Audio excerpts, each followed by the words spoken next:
Eu sou nordestina, né? Nasci em Recife, tive o privilégio de nascer em Recife, na beira da praia. Nasci no Hospital da Aeronáutica. E isso mudou e muda a cabeça de qualquer um, porque você vai sempre se relacionar com o mar. E o mar é muito presente na minha vida. E a partir do momento em que eu fui colocada numa escola, sou de uma família humilde, mas uma família que sempre valorizou o intelectual. Isso é um diferencial muito grande no nordestino. Apesar da gente ser, né, sofrido, mas existe essa preocupação com o desenvolvimento intelectual. E a partir do momento em que eu alfabetizei, eu tinha muita facilidade de aprender, mas eu tinha uma dificuldade de me comportar na classe. Então sempre fui muito brincalhona, sempre atrapalhei as aulas. É uma característica minha até hoje, né? Se eu vejo uma piada, eu faço a piada. Se eu perder o amigo, depois a gente reconquista. Isso é muito gostoso. E sempre foi minha característica, ser muito alegre. Tive o privilégio de ter um humor muito favorecido. Quando eu precisei decidir, né, qual seria a minha formação acadêmica, qual a minha faculdade, sempre gostei de biologia, achei aquilo bonito e realmente me inscrevi no vestibular. E nós estamos falando de 1976. É muito tempo para trás. E fiz a Universidade Federal de Pernambuco. Quando chegou no 5º ano, nós começamos a ter dificuldade de programar o 6º ano, que deveria ser sempre estágio. E como é uma universidade federal, naquela época havia muita dificuldade financeira, a faculdade não tinha condição de receber todos os alunos do 6º ano e foi nos dada a oportunidade de ir procurar uma universidade que tivesse convênio. Então eu vim para o servidor público estadual, nós fizemos concurso, é um concurso público, fui aprovada e vim para o servidor. Por que meu olhar para São Paulo? Porque desde o 1º ano da faculdade, os meus tios, né, filhos, irmãos do meu pai, começaram a ter uma doença que ninguém sabia explicar. Então, um teve uma doença no intestino, ninguém conseguiu me explicar. A minha tia teve uma doença na mama, e fui perguntar para os meus professores, mas que doença é essa? E eles disseram, a gente não sabe bem o que é isso. E eu fui procurar. Então, elas tinham câncer. Isso me marcou muito, porque como é que existe uma doença que ninguém sabe o que é? E a partir dessa preocupação de entender, essa necessidade de entender as coisas, eu acabei indo ser voluntária no Hospital do Câncer. E lá realmente nem eles sabiam direito do que se tratava. Então foi muito precoce a minha decisão de entender essa doença. Então quando veio a oportunidade de vir para São Paulo, eu já pensei, eu preciso estar na altura dos concorrentes do Hospital AC Camargo, que na ocasião era a única possibilidade de uma formação sólida, um pouco mais estruturada. E passar no AC Camargo não era fácil, eram 2 vagas para a América Latina. Então nós concorremos com muitas pessoas. E tive a chance, né, de passar. Passou eu e uma uruguaia, minha amiga até hoje, Ita Ioff. Uma pessoa com quem eu aprendi muito, porque me abriu as fronteiras do Brasil, não é? Então, você vem de Recife, depois você começa a conviver com pessoas que conhecem o mundo, e isso foi muito importante na minha formação. Fiz AC Camargo, depois do AC Camargo, são 3 anos, naquela ocasião eram 3 anos, para mim ficou muito claro, eu precisava cada dia estudar mais, mas eu tinha acertado naquilo que eu tinha feito como especialidade. E sempre gostei da vida acadêmica. Então, nos primeiros momentos, a gente tinha aquela ideia onde eu quero ensinar, onde eu quero fazer alguma coisa além de estudar. E me veio a oportunidade de vir para o hospital, o Instituto Arnaldo Vieira de Carvalho, porque um amigo já estava, ele é radioterapeuta, o Pedro Bess, que foi residente comigo no AC Camargo, e ele precisava de oncologista aí no Instituto Arnaldo Vieira de Carvalho. Então, para mim, foi o começo, né, de uma vida acadêmica, porque tinha residentes. Então, eu vim para o AC Camargo, vim do AC Camargo para o Arnaldo Vieira de Carvalho, e fica muito próximo, né, da Santa Casa, porque é uma coisa que as pessoas não entendem. O Arnaldo Vieira de Carvalho é uma instituição completamente autônoma. E me foi feito um convite para dar uma aula no no serviço de hematologia. Eu vim dar aula e depois veio um outro convite para dar outra aula, e aí no outro deu outro convite para dar outra aula. E eu achei tão bom vir dar aula aqui que comecei a fazer amizades, né? Então as pessoas sempre perguntam, mas como é que você entra na Santa Casa? A gente entra quando a gente faz amigos que reconhecem a nossa condição de participar de um corpo clínico e de uma vida acadêmica de altíssimo nível. Então, a partir daí eu comecei a ser convidada para vir dar aula, e com o passar do tempo, as pessoas descobriram, né, os colegas aqui da Santa Casa descobriram que tinha um oncologista que estava aqui na Santa Casa, porque todos os pacientes eram encaminhados para o Arnaldo Vieira. Mas no momento que eu comecei a aparecer aqui, eles começaram a me identificar como oncologista. E aí eu comecei a criar problema, porque eles queriam que os pacientes ficassem aqui. Então, a partir daí, veio a minha contratação para ficar aqui na faculdade, na Irmandade, não é? E inicialmente eu fazia ambulatório com a doutora Vânia Hungria, no departamento, no serviço de hematologia, e a amizade foi aumentando, né? O compromisso nosso com o paciente Santa Casa foi aumentando, e eu acabei fazendo as duas instituições, o Arnaldo Vieira e a Santa Casa. Em seguida veio um convite para fazer pós-graduação na USP, e a doutora Miriam Honda passou a ser a minha orientadora, e aí eu tinha que fazer uma opção. Não dava mais para fazer USP, Santa Casa, Instituto Arnaldo Vieira de Carvalho.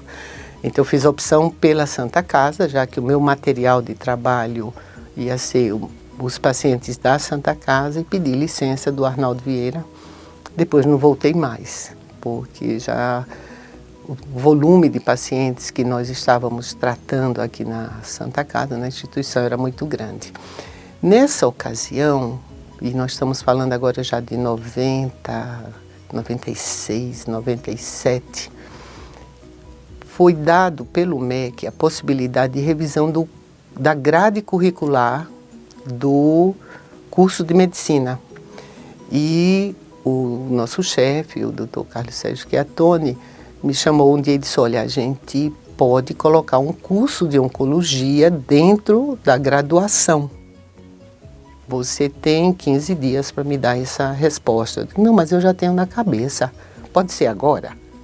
E montei o curso. Então, a princípio, o curso de hematologia era um curso só de hematologia, depois tinha oncohematologia, depois nós tivemos que dividir pelo conteúdo a oncologia dentro da disciplina. Então ficou disciplina de oncohematologia, que é o que acontece até hoje.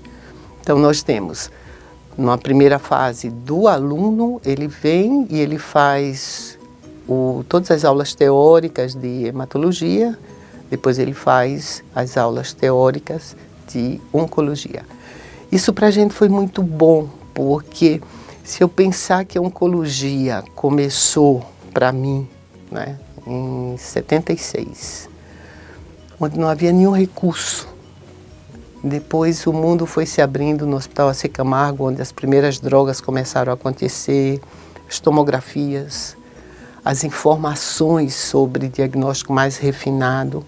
E quando eu vim para aqui, foi quando começou realmente uma oncologia mais científica, porque aí nós já tínhamos computadores, nós já tínhamos informação sobre biologia molecular. Então, eu conseguia acompanhar a oncologia à medida que as tecnologias foram chegando e eu tive a chance, o privilégio de poder aprender e ensinar esse desafio, que é uma doença que nenhum professor sabia dizer o que era. Hoje a gente consegue se apresentar falando de oncogenes, falando de sinalização, de imunoterapia de uma forma científica e com a coisa que é mais importante. Hoje o paciente vive uma qualidade de vida muito boa ao longo dos anos. Quando eu comecei, nós tínhamos só diagnóstico e sobrevida muito curta.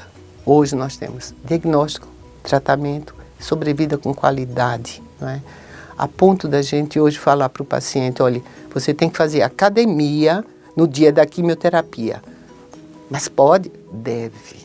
É completamente diferente, é uma maneira muito boa de começar a conviver com os pacientes que antes tinham a sentença de morte e hoje não, tem a obrigação de viver bem.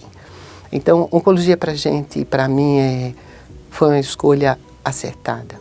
Vir para a Santa Casa, fazer parte de uma equipe de alto nível, como a equipe da hematologia, da qual eu faço parte, também foi muito importante. Fazer parte de um grupo de professores, como a doutora Vânia Hungria, que me ensinou muito, muito. Me ensinou a ser elegante, né? Ela tentou, mas a gente às vezes escapa. Me ensinou o quanto é importante fazer tudo com muita dedicação, né? Isso eu agradeço a Vânia. O Chiattoni, que sempre foi o nosso chefe, muito bravo com a gente, mas no segundo momento de uma meiguice, né? Foi muito interessante. E a partir do momento que nós começamos a ver, e aí a coisa mais importante da vida de um professor, você vai para um evento fora e daí a pouco vem alguém com um sorriso e diz, professor, é muito bom, muito. Então assim, ser reconhecida pelo aluno é o prêmio. Estar dentro de uma faculdade onde todo mundo tem orgulho de dizer que ensina nessa faculdade, que é aluno dessa faculdade, e saber que nós contribuímos para fazer isso acontecer, é muito gratificante, né? Então, esses anos valem a pena ser vividos. Quando a faculdade passou a valorizar realmente pós-graduação, havia necessidade de professores terem alunos. E o Dr. Carlos Sérgio Chiattoni me convidou para ser aluna dele. Então, eu e o Dr. Rodolfo Cansado, nós fomos os primeiros alunos e ele foi o nosso orientador. Foi um período onde nós trabalhamos muito, porque agora é uma crítica que eu faço, a pós-graduação ela deveria ser valorizada no sentido de dispensar o professor das suas atividades, deixar um período realmente para pesquisa.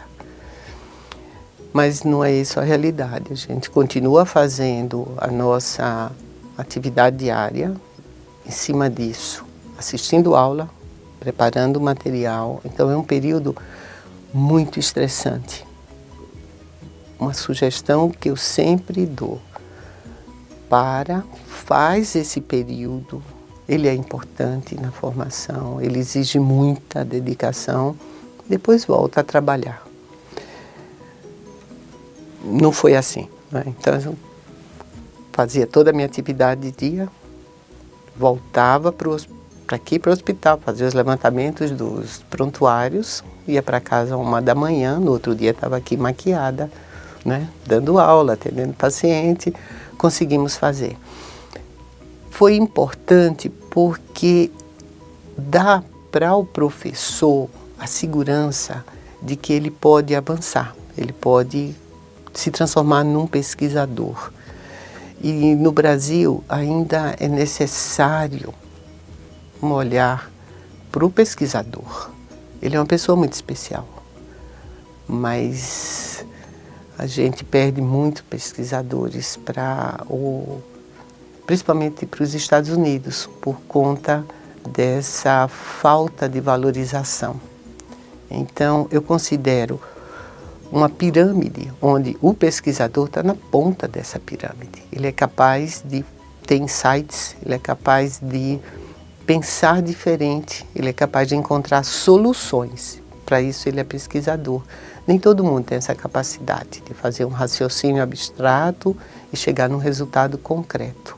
O pesquisador tem, mas ele precisa ser valorizado. Foi importante? Foi. Não me tornei pesquisadora? Não.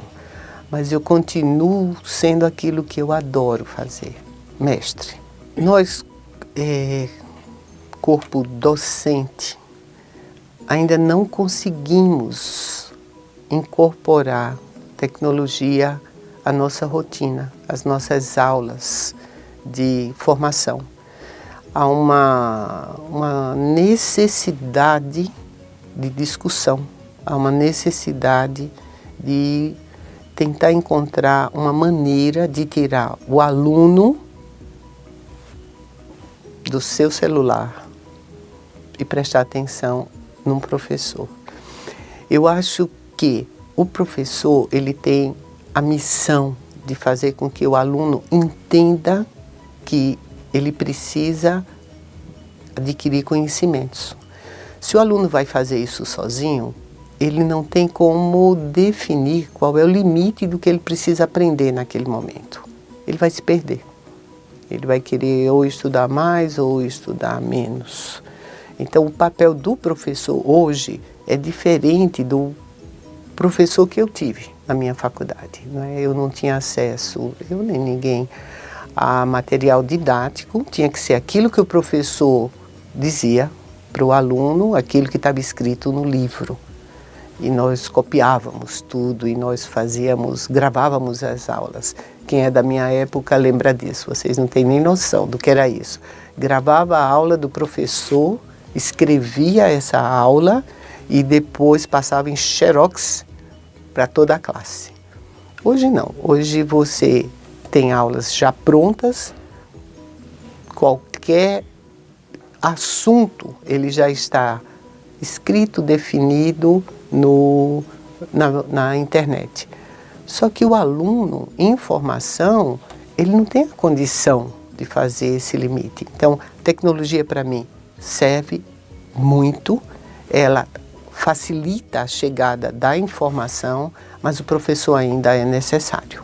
Como professora, é tentar realmente integrar tecnologia, né? Como médica que trabalha para o Sistema Único de Saúde, é dar acesso para o paciente conseguir os medicamentos mais recentes, imunoterapia. A crise que hoje nós vivemos no país repercute de uma forma extremamente negativa na saúde e na educação, que são as duas áreas que eu me envolvo. Então eu sinto uma dificuldade muito grande de manter uma medicina de boa qualidade dentro do Sistema Único de Saúde. Os nossos pacientes não têm acesso às medicações recentes, não têm acesso a exames mais avançados, tem um tempo longo de espera e em oncologia os tumores não permitem essa espera. Eu preciso que seja resolvido o acesso e ele não depende de mim, ele depende de política de governo. O médico precisa fazer uma opção pela vida, ele tem que valorizar a vida. Então, na hora que eu atendo um morador de rua, ou na hora que eu atendo um professor universitário, eu tenho que olhar que ali é uma vida. Os dois têm valores. Os dois têm valores. Então, a primeira valorização é da vida. Eu não posso escolher quem eu vou atender pelo plano social ou socioeconômico. Eu tenho que atender porque ali é uma vida. E eu tenho que salvar vidas. Eu não tenho nenhum poder sobre a morte. Absolutamente. Mas eu tenho responsabilidade sobre a vida. E eu tenho que ser vigilante. E quando o paciente, na fragilidade da doença, procura um médico, ele procura porque ele não tem condição de resolver a doença dele. Então, a relação médico-paciente, ela tem que estar baseada em confiança. O paciente confia que eu vá atendê-lo, confia que eu vá entender a necessidade dele e confia que eu vou ter empatia. Eu preciso. Na hora que eu atendo o paciente, eu preciso estar muito bem comigo mesma para eu esquecer os meus problemas pessoais e enxergar o paciente. Então, se eu não estiver bem, é melhor não ir atender. Não posso chegar e dispor do tempo do paciente para resolver o meu problema. Então, é essencial, na relação médico-paciente, primeiro a confiança, a empatia e a qualidade técnica. Não adianta eu ser acolhedora se eu não souber resolver o problema. Então, eu tenho isso muito nítido. Eu preciso que o meu aluno entenda que ele tem que estar muito bem tecnicamente para resolver o problema.